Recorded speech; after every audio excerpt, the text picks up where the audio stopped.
भगवान राम की कथा परम सुंदर है।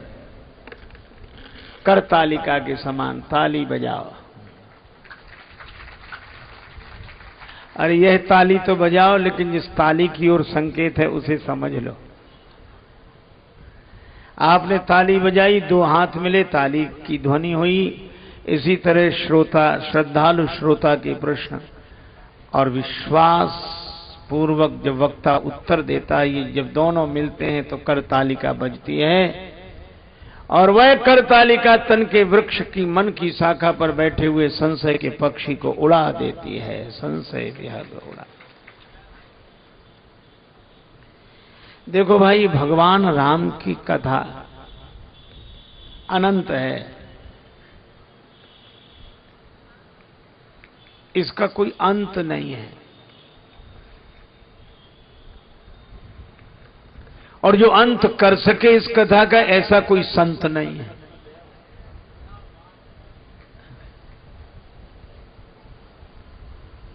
जहां जाए मन तहां लुभाई। जिस प्रसंग में रुक जाओ मन वहीं रम जाता है। पर भगवान राम की लीला से 3 नगरों का संबंध विशेष रूप से श्री अवध, श्री मिथिला और श्री चित्रकूट।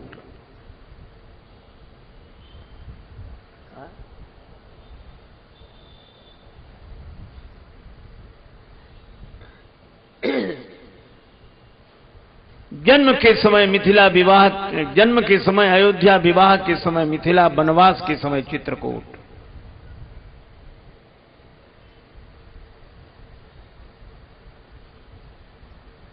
और मुझे लगता है धर्म का पालन अयोध्या में,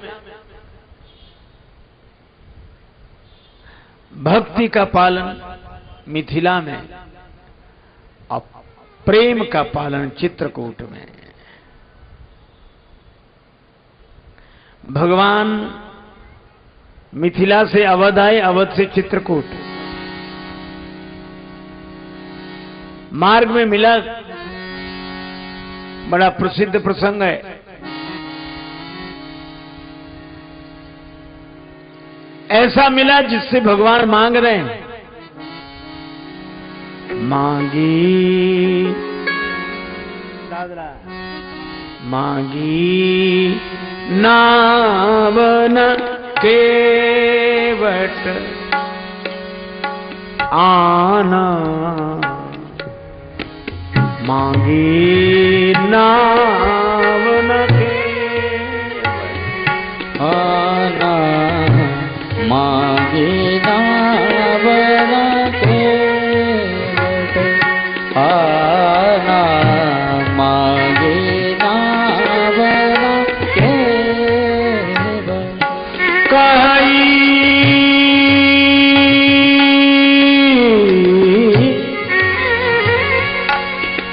तुम्हारा मरम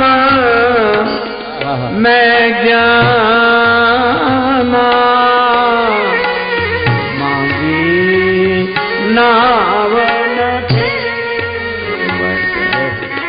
केवट तुम्हारा मरम में जाना। ओ मांगी नावन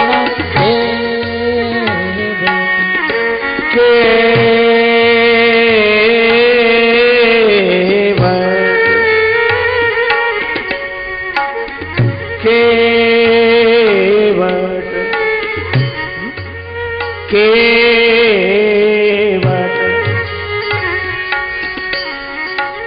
शुद्ध गारे सा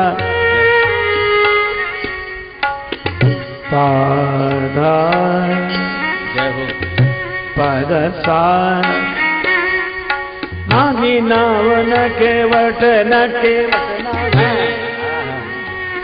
नावन केवट ओ आना।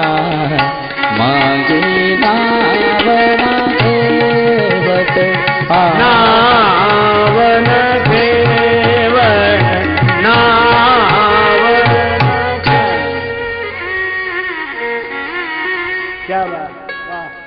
अच्छे। भगवान ने नाव मांगी, केवट नहीं आया।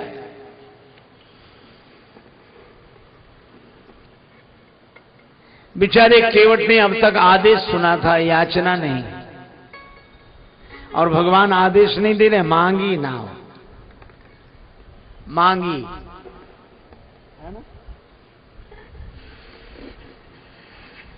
केवट समझ गया कि जिसके मन में श्रमिक के श्रम का इतना मूल्यांकन हो वह नर नहीं हो सकता, नर रूप में नारायण ही हो सकते हैं। कही तुम्हारा मरम में जाना। भगवान ने मन ही मन कहा कि जब मरम जान गए तो ले आओ नाव।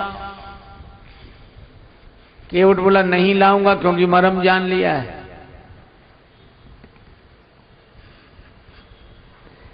और मैंने मरम जान लिया है कि आप तो सारे संसार को भवसागर से पार लगाने वाले हैं, तो भवसागर से पार लगाने वाले को मैं क्या गंगा जी पार करूंगा, इसलिए नाव नहीं ला रहा हूं।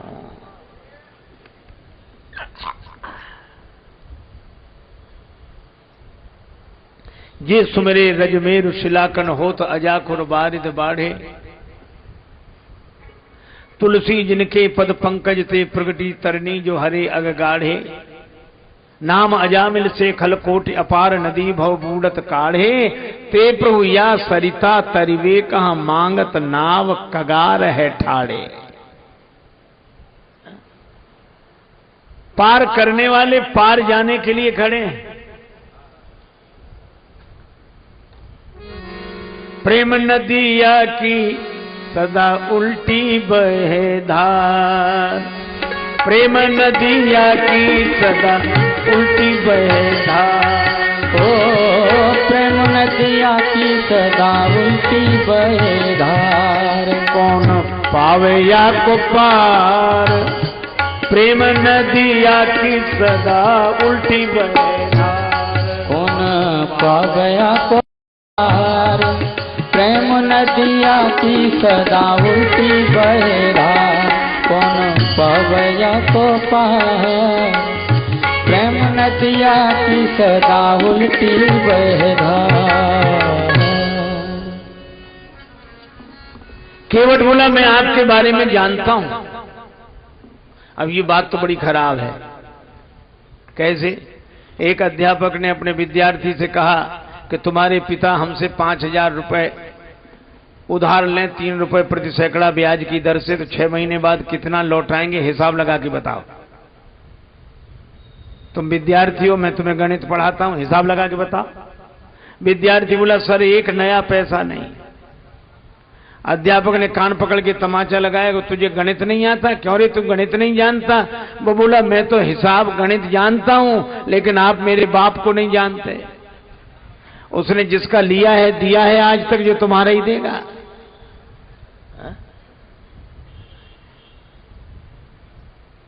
अब आप विचार करो, ये कथा जिंदगी सिखाती है, जीवन में जीना सिखाती है। और जिन्हें जीना सीखना हो उन्हें ये राम कथा का यह प्रसंग सुनना चाहिए।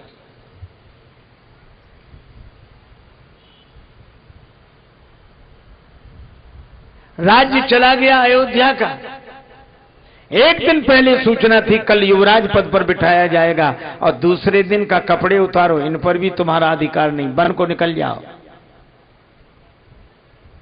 बोलो, ये साधारण घटना है?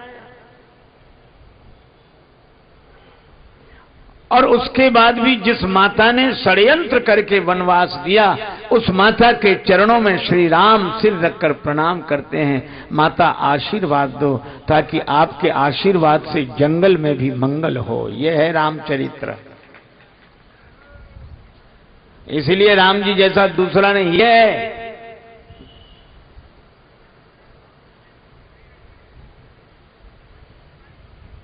राम जी से किसी ने कहा कि जिसने बन दिया उसको ऐसे प्रणाम।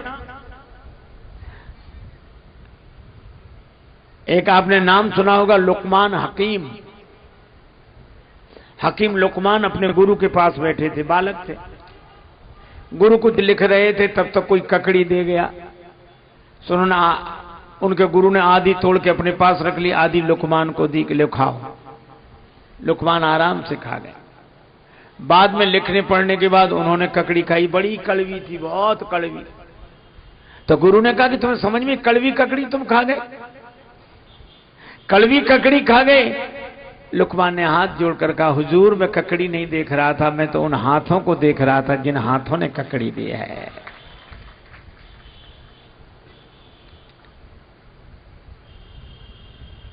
गुरु की आंखों में आंसू आ गए। लुकमान कह रहे थे, जिन हाथों ने 1000 बार मीठा प्रसाद देकर मेरी जिंदगी संवारी, एक बार कड़वा दे भी दिया तो क्या। गुरु ने लुकमान के सिर पे हाथ रखा कि हकीमी की दुनिया में तुम्हारा नाम अमर होगा, आज तक अमर नाम है।